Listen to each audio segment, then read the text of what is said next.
The mind is a battlefield where thoughts fight for attention, dominance, and control every day. Thousands of thoughts cross your mind, some helpful, others harmful, and many neutral. Yet most people are not aware of these thoughts. They simply react, allowing their minds to run on autopilot. To control your mind, you must first understand that you are not your thoughts. You are the observer of your thoughts. This simple shift from being inside your mind to watching it from a distance is the first step to mastering it. Most people live in what psychologists call the default mode network, a state where the brain wanders, ruminates, and replays past experiences or worries about the future. This is where anxiety, fear, and regret lie. When your mind is in this mode, it's not focused on the present. You're not consciously thinking, you're being thought. This means your emotions and reactions are being hijacked by whatever your mind feels like throwing at you.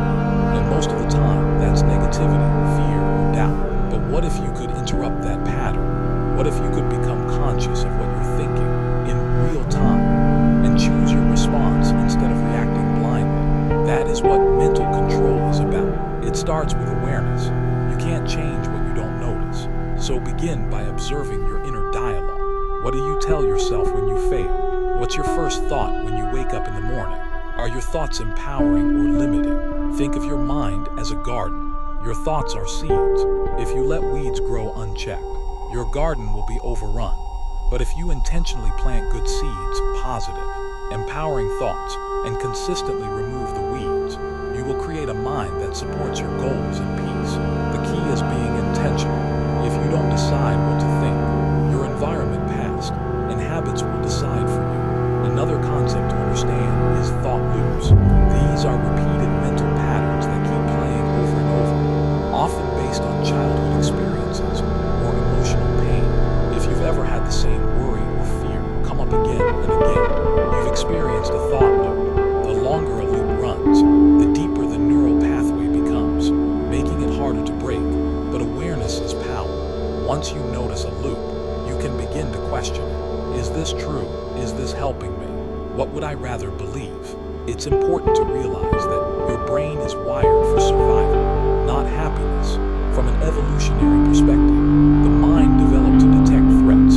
This is why negative thoughts feel so loud. But in the modern world, most threats aren't real dangers. They're imagined: fear of failure, rejection, or being judged. By becoming aware of how your brain naturally works, you can stop taking every thought so seriously. The goal isn't to stop thinking. That's impossible. The goal is to create space between stimulus and response, to stop being a slave to every emotion or mental impulse. Meditation helps with this. So does journaling. So does pausing and taking 3 deep breaths when you feel triggered. These small actions create a gap, and in that gap you find freedom. One of the most empowering truths is this: you don't have to believe everything you think. Your mind can lie to you. It can exaggerate. It can misinterpret, and it often does. But the moment you begin questioning your thoughts, instead of obeying them, you reclaim your power. Controlling your mind is not about forcing yourself to be positive all the time. It's about building a mental environment where helpful, wise, and calm thoughts can grow. And that starts with watching your mind like a curious scientist. This is just the beginning. In the next part, we'll explore the science behind thoughts, emotion, and how your brain forms habits. Once you understand the mechanics of how your mind works, you can begin to rewire it for focus, peace, and strength. To control your mind, you need to understand how it works. Your brain is not just a mysterious, magical thing. It follows patterns and processes.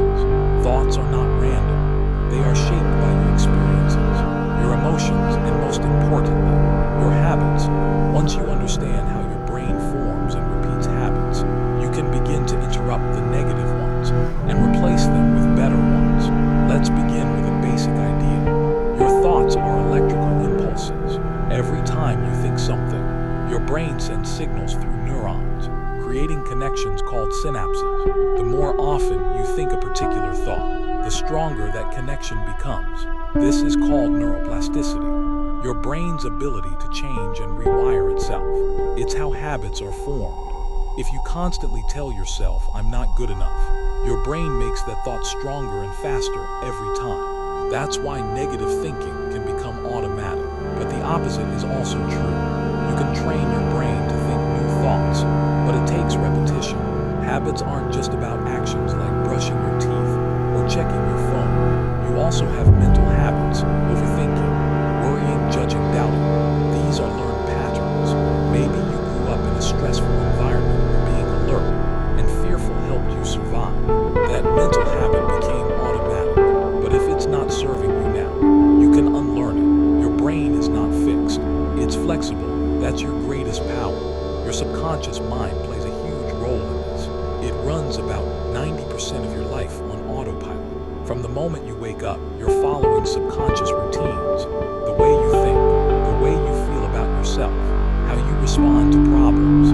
Most of this was programmed during childhood. You absorbed beliefs from your parents, culture, teachers, and society.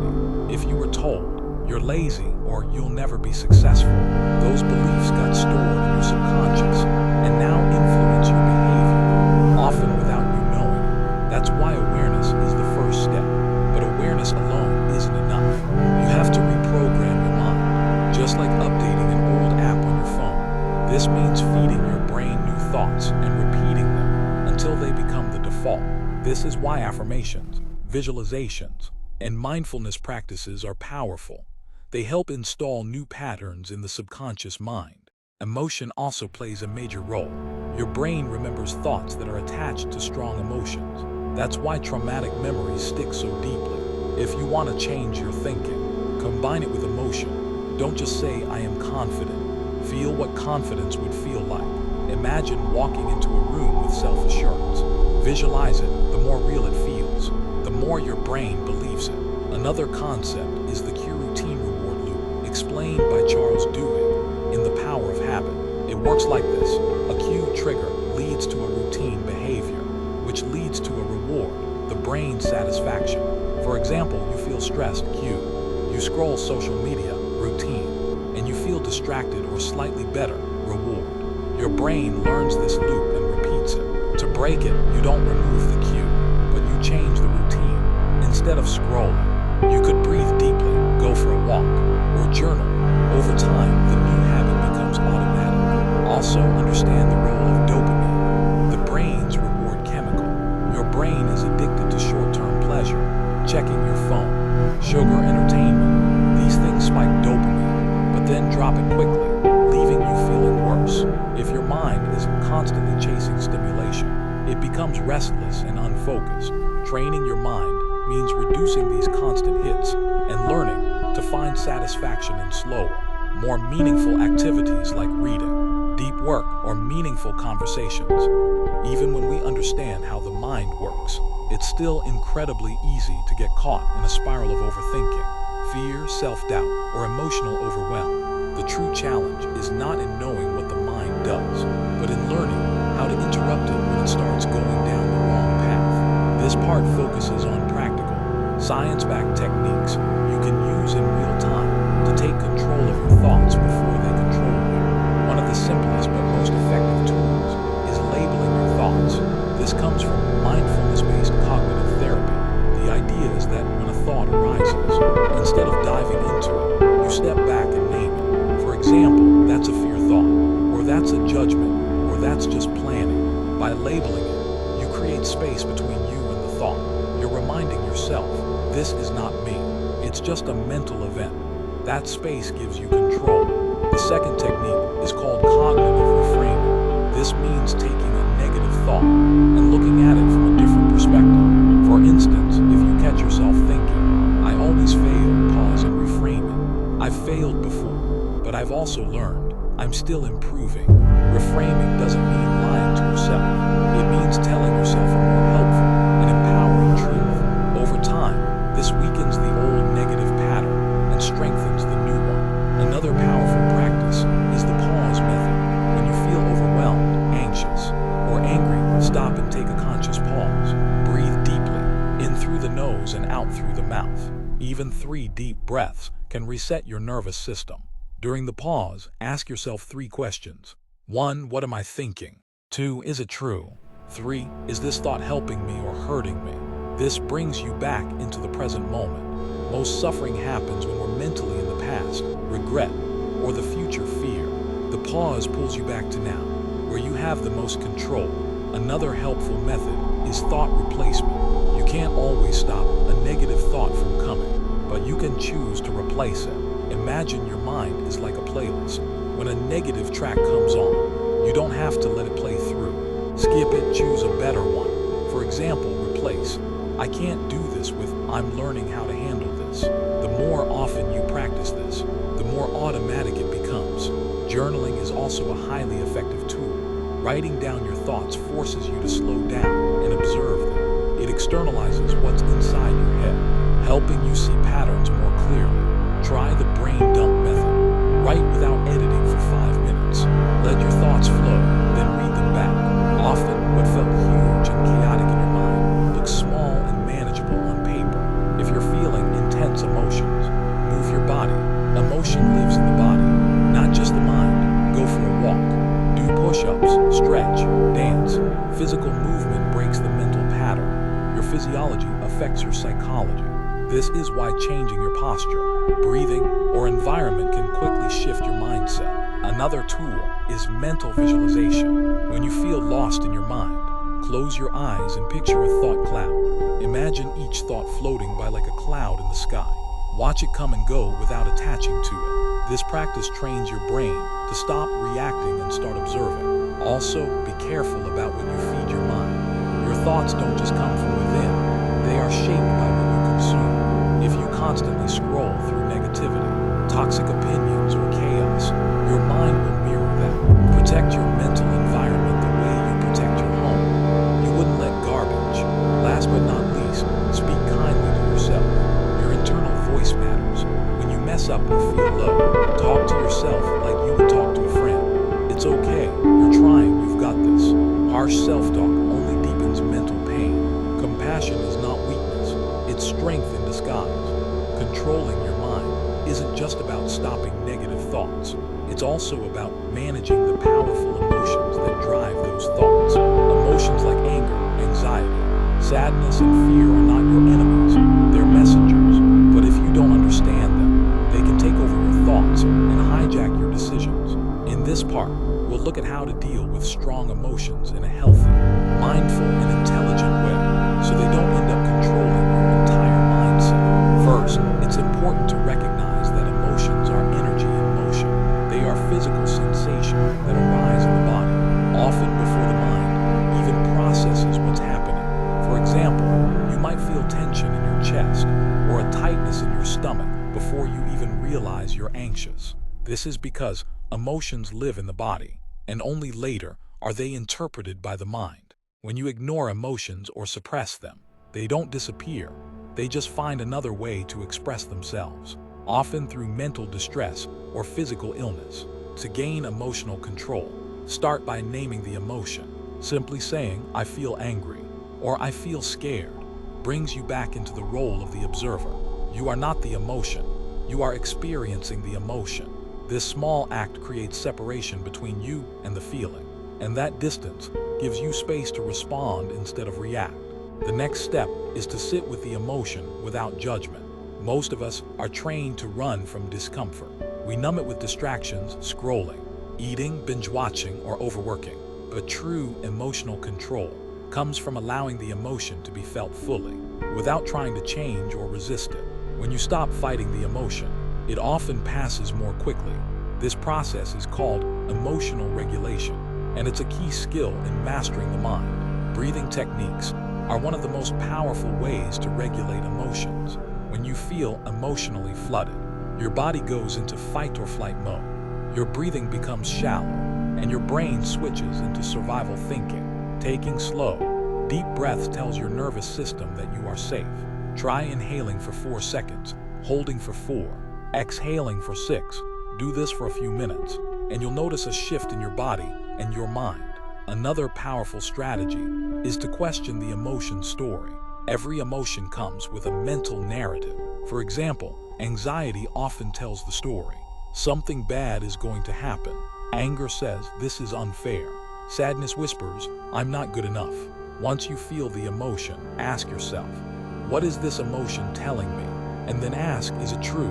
Often, our emotions are based on assumptions, fears, or memories from the past, not reality. Also, recognize the importance of emotional triggers. Certain people, situations, or even words can activate intense emotions based on your past. If you don't understand your triggers, you'll keep getting controlled by them. Spend time identifying what sets you off and why. This gives you the ability to prepare and respond more calmly next time.